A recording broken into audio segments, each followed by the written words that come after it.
Welcome back sa channel ko. Ako po si Ri, isang domestic helper dito sa Singapore. Sa video na ito, gusto kong ipakita kung paano ko ginamit ang aking day off. Hindi lang sa pag-relax, kundi para rin mag-aral. Kasi posible po na mag-aral kahit domestic helper ka dito sa Singapore. Usually, Sunday ang day off ko. Sa umaga, minsan ginamit ko yung oras para magpahinga, maglinis ng gamit ko o kaya magsimba.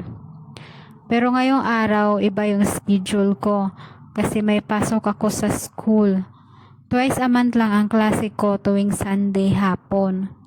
Pero sobrang excited pa rin ako kasi ito yung oras na nilaan ko para sa sarili kong growth. Siguro curious kayo, paano ba makakapag-aral ang domestic helper dito sa Singapore? Ang sagot, yes, posible.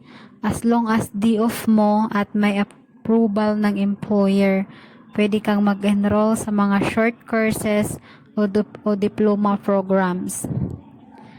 Ang pinili ko pong course ay healthcare certificate, good for 6 months. Mas pinili ko siya kasi mas affordable at pasok sa budget ko. Pero kahit certificate lang siya, malaking tulong na ito para madagdagan ang kaalaman ko at maging stepping stone sa future. Sa school na pinasukan ko, marami silang ino-offer na courses.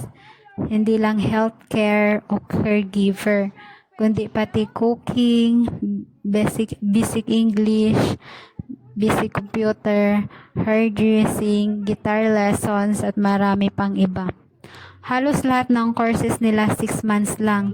Kaya kayang-kaya na mga katulad natin na may limited budget at limited time. Ang maganda pa dito, kapag natapos mo yung course, bibigyan ka ng certificate na pwede mong gamitin kung gusto mong mag-apply ng ibang trabaho after ng contract mo. At least, hindi lang helper forever, may chance ka pa na magkaroon ng bagong career. Meron din ibang schools dito na nag-o-offer ng diploma courses. Yun nga lang, mas mahaba, usually 2 years, at medyo mas pricey din. Every Sunday yung pasok nila.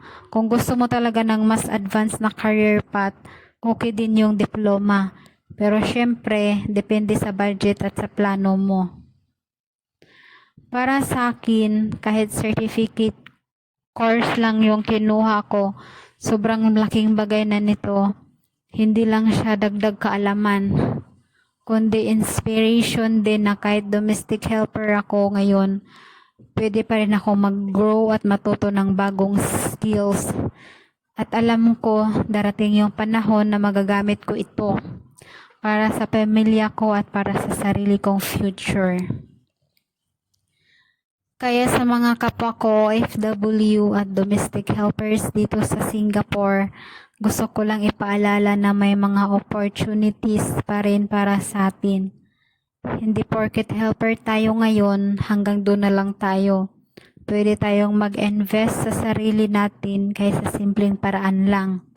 Tulad ng pagkuha ng short courses. Hindi madaling ibalansi ang trabaho at pag-aaral, pero worth it lahat ng pagod. Kung nagustuhan nyo ang video na ito, please don't forget to like, share, and subscribe. I-share nyo din sa mga friends natin na OFW para ma-inspire din sila. Thank you for watching and see you again on my next vlog.